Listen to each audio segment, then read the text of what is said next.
Salut les gars. Donc aujourd'hui, petite vidéo pour les débutants.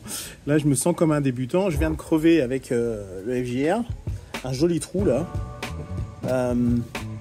Et donc je voulais vous dire que je conseille, si vous achetez un kit anti-crevaison avec des mèches, etc., de l'essayer. Alors le truc sympa à faire, c'est de, si vous avez un vieux pneu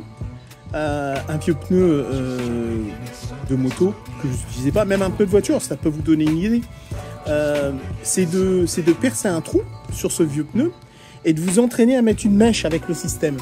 Parce que là, je viens de me retrouver en carafe sur le bord de la route avec le pneu à plat. Et j'ai ce kit, j'ai le compresseur, etc. Heureusement que j'avais le compresseur parce que j'ai mis ma mèche et je l'ai mal mise la mèche, elle n'a pas tenu dedans. Et donc heureusement que j'avais le compresseur parce que j'ai pu regonfler et continuer en roulant vraiment tout doucement, quoi. Donc voilà ce que je peux vous conseiller de faire si vous avez un vieux pneu, c'est d'utiliser votre kit avec une mèche pour vous entraîner. Et c'est encore mieux si c'est un vieux pneu qui n'est pas monté sur une jante, parce que vous pouvez voir ce qui se passe à l'intérieur. C'est important de voir exactement pourquoi il faut faire comme ci, pourquoi il ne faut pas faire ça. Parce que en général, quand vous le faites sur le bord de la route, avec les voitures qui passent, pour un peu, il pleut, etc., vous avez peu d'expérience, vous ne l'avez jamais fait, et il y a toutes les chances pour que ça capote. Donc moi, je vous donne un conseil, vous utilisez votre kit, vous utilisez une mèche sur un vieux pneu et vous faites un essai pour rentrer la mèche correctement, agrandir le trou correctement pour pouvoir mettre la mèche, etc. Et quand vous saurez bien le faire sur un pneu usagé, bah vous serez plus confiant le jour où vous aurez besoin de le faire sur la route. Voilà. Alors, étape 1. Dans votre kit, vous devez avoir une espèce de lime à queue de rat comme ça. Donc, vous allez l'utiliser. Donc, évidemment, j'ai repéré le trou. Vous allez utiliser cette lime pour, en fait, gentiment agrandir le trou, de façon à ce que la mèche rentre correctement à l'intérieur. Alors, étape suivante, vous allez mettre votre mèche sur le bout de votre aiguille. Donc, moi, ça se présente comme ça sur mon kit, hein, avec une poignée, il y a une aiguille, avec un chat. Hein, c'est un peu comme un fil, vous allez passer ça dedans. C'est pas très facile. Il faut que votre kit aussi soit pas trop vieux parce que ça se détériore avec le temps et les mèches, elles ont plus tellement de flexibilité avec le temps.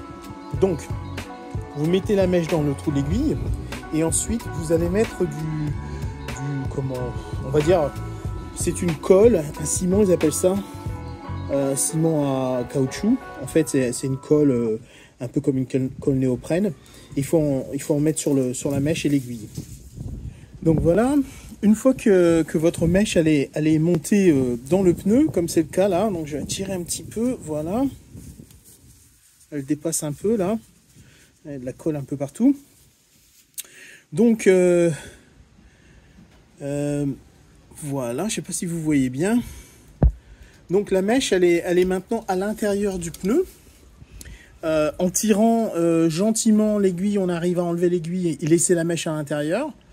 Me demandez pas comment, parce que si vous avez un pneu, comme je vous le disais avant, si vous avez un pneu usagé que vous utilisez pour faire un essai, vous allez voir à l'intérieur ce qui se passe. En fait, ça fait une sorte de bourrelet. Et l'aiguille, étant plus petite que la mèche pliée, elle arrive à ressortir du trou. Donc, voilà pour la mèche elle-même. Après, je vais gonfler un peu le pneu pour que ça prenne un peu sa forme, gentiment. Et puis quand ce sera bien sec, je couperai l'excédent de la mèche sur le pneu, là. Donc voilà. Pour rappel, quand on répare son pneu comme ça avec une mèche, c'est provisoire, hein. Il faut vous rendre dans un garage pour faire vérifier votre pneu parce que il faut qu'il puisse mettre un patch, une mèche de l'intérieur, ce qui est beaucoup plus solide que ce qu'on vient de faire là. Mais ça, c'est un dépannage et ça fonctionne plutôt bien. Après, j'ai un petit compresseur. Donc je disais, après j'ai un petit compresseur comme ça qui fonctionne très bien, qui fonctionne sur une prise allume-cigare. Donc pour rappel, sur ma bécane, il y a une prise allume-cigare dans la boîte à gants que j'ai installée. Il y a une vidéo là-dessus d'ailleurs si vous voulez voir. Et donc du coup, c'est pas un problème, je peux regonfler le pneu. Parce que le kit c'est bien beau, mais si vous n'avez pas de quoi regonfler le pneu après, vous n'allez pas aller bien loin, quoi. Alors, rappel pour la mèche, je sais que c'est pas très, ça paraît pas logique, un peu contre-intuitif. Quand on a un trou, il faut l'agrandir la plupart du temps parce qu'il n'est pas assez gros pour que la mèche puisse rentrer complètement dedans. Donc souvent on hésite et on n'ose pas agrandir assez le trou et de ce fait la mèche ne rentre pas complètement. Donc ça ne marche pas. Donc en fait vous avez deux outils dans le kit, hein, à peu près tous sont les mêmes outils. Vous avez l'aiguille et vous avez une espèce de râpe, une espèce de lime. Cette râpe vous la rentrez dans le trou pour l'agrandir. Donc vous faites quelques allers-retours droits comme ça, voilà, clac clac. Vous tournez pas, vous faites ça. Et ça râpe et ça en fait enlève un petit peu de matière.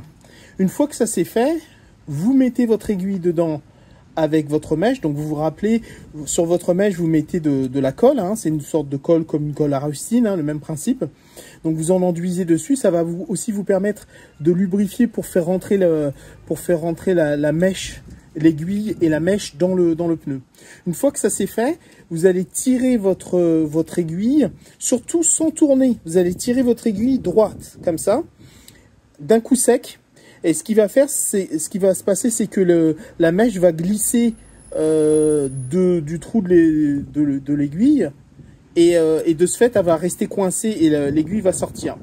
Donc une fois que c'est fait, vous laissez sécher un peu. Ensuite, vous commencez à gonfler.